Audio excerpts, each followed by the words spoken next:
Thanks, everybody. Thank you, everyone. Please come this way. Right this way. Mr. Secretary, right this way. Bill, please come this way. President Biden appearing lost after giving a press conference at FEMA headquarters in Washington, D.C. It is the latest visible sign that the president might be showing his age, but more so than his physical fitness, specifically in terms of his cognitive ability. Well, that may be on the decline.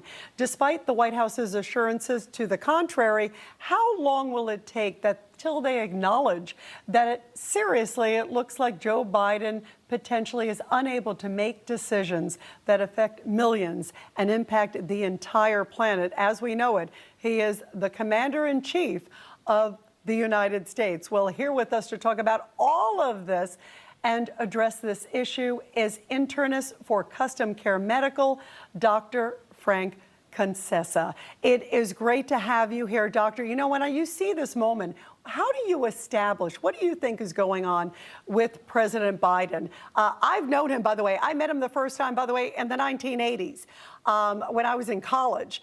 And I've seen him progressively, especially in the last 3 or 4 years. It seems like he's greatly declined. What do you assess that it is? Good morning, Rita. Thanks for having me. And we're all seeing it. You're not the only one seeing it. We're all seeing it.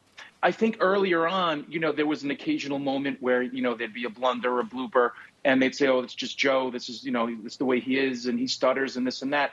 But I think it's turned into more of a regular pattern. And again, we can only judge by what we observe. I'm certainly not his physician. I haven't examined him. Disclaimer, but we can all observe what's going on. And now it's not just, you said it's the latest episode, but it's like every day now. So we can see the steady progression. And that's the way things like dementia do progress. And I deal with a lot of elderly people. So when you sit down with an older person and their family and you kind of go through, is this person capable of accomplishing their activities of daily living? We call them the ADLs. And from what I can observe, I think it's becoming harder to say that he can. He's sort of led around. It's difficult for him to even just read a teleprompter and get through a simple speech. He's doing less and less public appearances. They're calling a lid at noon after he has brunch. And he's doing less and less public appearances. It's the kind of job, and as you said, he's making decisions for all of us. And it's the kind of job that's vigorous. It takes an enormous energy just to get through a day. You're meeting with people, at least you should be, meeting with people constantly. So I think, not just as a physician, but as a citizen, we have to be able to ask these questions. And I think we should all have some serious concerns. And Dr. Concessa, obviously being president of the United States is probably the most difficult job, I think, one of the most in the world. The pressure's enormous. I think about even when President Obama came into office, he was spry, he was playing basketball on the way out. He had gray hair. And he was in great health. Same thing, Bill Clinton, so many people, you just see it. There's such enormous You see pressures. the before and afters. You see the before and after photos of as they come into the presidency. And, you can even look at someone like Dianne Feinstein the other day, and we certainly dealt with Mitch McConnell. And please, this is not a party thing, and it goes both ways. But when you saw Dianne Feinstein trying to vote, just make a vote, and she wasn't sure what was going on, and an aide came over and said, just vote yes.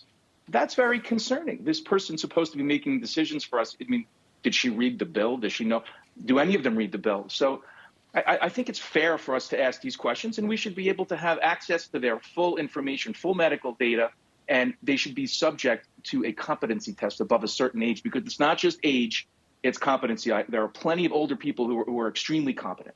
Yeah, you can see the difference. I mean, President Trump not too far apart from President Biden, and yet sharp as a tack, as you can tell.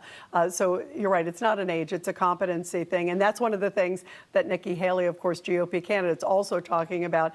Dr. Frank Concessa, thank you so much for being here. We really appreciate it and getting your great perspective. Wonderful to have you here, Doctor. Thanks for having me, Rita. Thank you very much. And everybody, still more to come on Saturday Report. Stay with us.